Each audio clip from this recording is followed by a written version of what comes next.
Every day, cops on trial. Niggas moving, yeah, bapping, yeah. Good evening, everyone. Come back, can't relax. Came to bring about a bit of evening cheer Full of loose screws with as I head to my assignment to earn my daily rations. getting Uh, that way. that bountiful acreage that I fondly refer to as Candyland, to report to Master Candy to pick my rope. Uh, that's how I affectionately refer to as my employer. But yeah, I hope this evening finds you all well.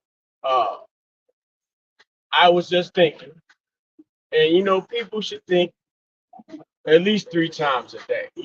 There's many things that you can think about in your life. Maybe people, places, and things, and obligations and responsibilities that you could allow a little bit more thought and uh, deep thought preparation. I was thinking, right?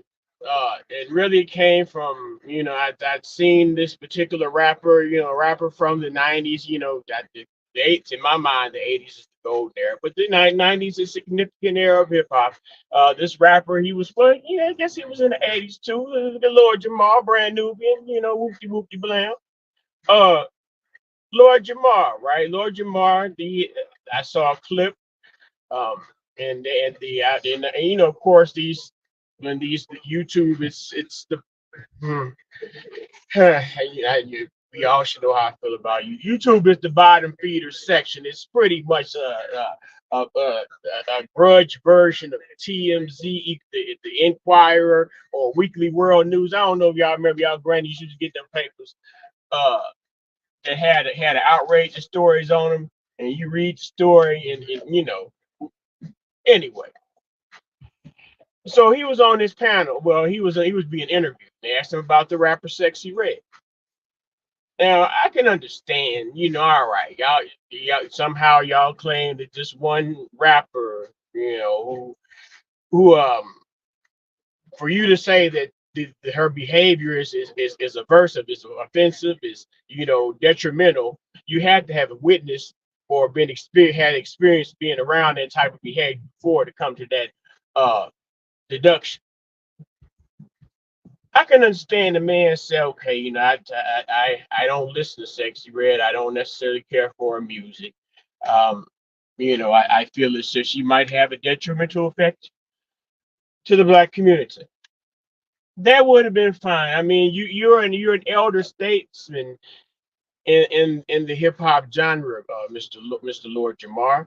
Um, you say, well, I mean, I should just do you. I'm not gonna do you like that. You are a member of the 5% nation.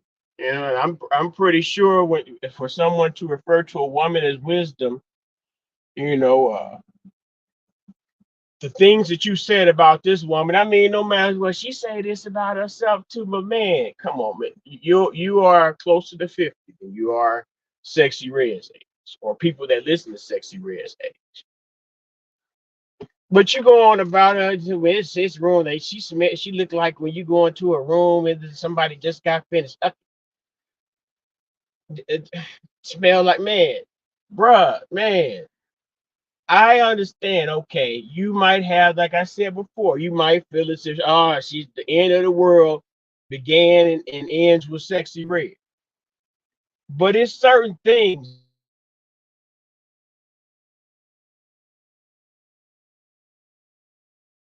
our celebrities, and this is the subject. I mean, Lord Jamar has been known as a celebrated figure in rap.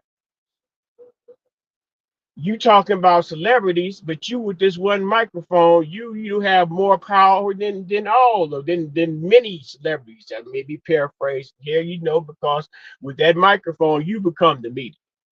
You become the expression of the community in which you wish to protect by undermining the Sexy Reds of this world. And then it's like I said before, you know, we act like this is something new, like it's just not pretty much an advancement of what came before the Nicki Minaj's, the Lil Kim's, uh, uh, shoot, Well, the vanities, I mean, this is sexualization of the melanated woman, black woman, whoop, however you want to play it out. And what has been taught, I guess during the era of the Amber Rose, when she had the slut walking, all that type, that sexualization was power. But somehow, I guess when it gets to a and I believe this Sexy Red is a character actually, but that's just my theory. It comes to the point where it gets to be there's different types of people and different types of ways that they might have been brought up, different types of environmental or cultural situations. And I just said when you talk about the culture, but just the way that they live, the things that they do, the people they're around, the lifestyle that they have. When they get up this idea where if I sell my sex, that's gonna make me successful. That's gonna put me in the position where I can be viewed like a little Kim. Even and people will say, what I mean, but I got to say, the Diana Rosses, so she utilized sex in order to sell her product. Adina Howard, y'all know where I'm going with this, but even beyond that, even beyond the fact, okay,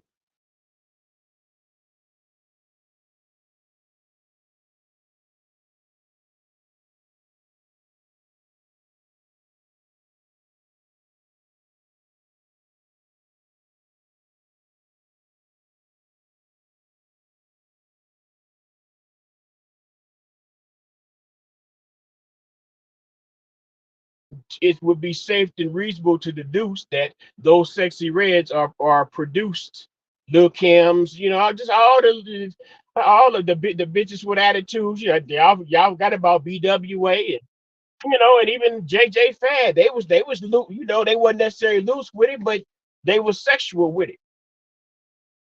Y'all ignore that the fact that these so-called detrimental images that are ruining the daughters and I said it before and I emphatically mean it. Most of y'all niggas, y'all, and it be the males that had the most to say and be the most hypocritical with it, because if Sexy Red was a high yellow broad that was thick and was talking the same shit she was talking, y'all drink y'all be ready to bend her over and lick around her anus. And that's just facts. But no, the fact that these images that you hate, that you have such a strong aversion to, you don't really pay much attention to the tough guy, little gangster nigga that don't got no hands, but got all got raggedy gunplay and emotional control problems. But you want to focus on the Sexy Reds of this world, and the Sexy Reds are producing those communities where the old niggas be touching on the little girls, and it's just uh it's something that seems to be ignored. And then they ain't just touching some of these predators. They not just touching on the little girls, they touching on the little boys too. That's why they seem to yield toward to be around the guy that rather be. Nah, I shouldn't do it like that. That's not universal, but it's not the same type of socialization. But I really didn't want to come on here to go that deep with it because I have limited amount of time. I like I said, I'm reporting to the plantation. Uh, there had to be conditions and circumstances and environmental stimuli and maybe you'll just say genetics that played a part into creating those things in which we claim to be such a harm to our society when our society created it. Where would it say Sexy Red come from? St. Louis. She didn't just rise up for, oh, they put her in a position. Them white folks don't pay the broad around your neighbor, the little broads around your neighborhood, that whether they had their intentions or whether their causes and effect caused them to be the way they are, they didn't put them there for you to make you walk down the wrong track. A lot of people will never meet Sexy Red in person in real life. Not saying that hell, I don't necessarily push. Okay, yeah, we need more of this type of music, but it's all expression. If you have strong enough will and power to come on and type essays online about Sexyy Red, if you're an old ass rapping ass nigga, like I'm an old ass nigga, if you're old ass rapping ass nigga, got time to go on a interview panel and talk about a woman, a black woman. I don't care what the fuck, man. Y'all niggas is out of pocket with this shit, and that's really all I gotta say. Peace and love, y'all. I'll holler at y'all later. Let me go pick my cut. But man,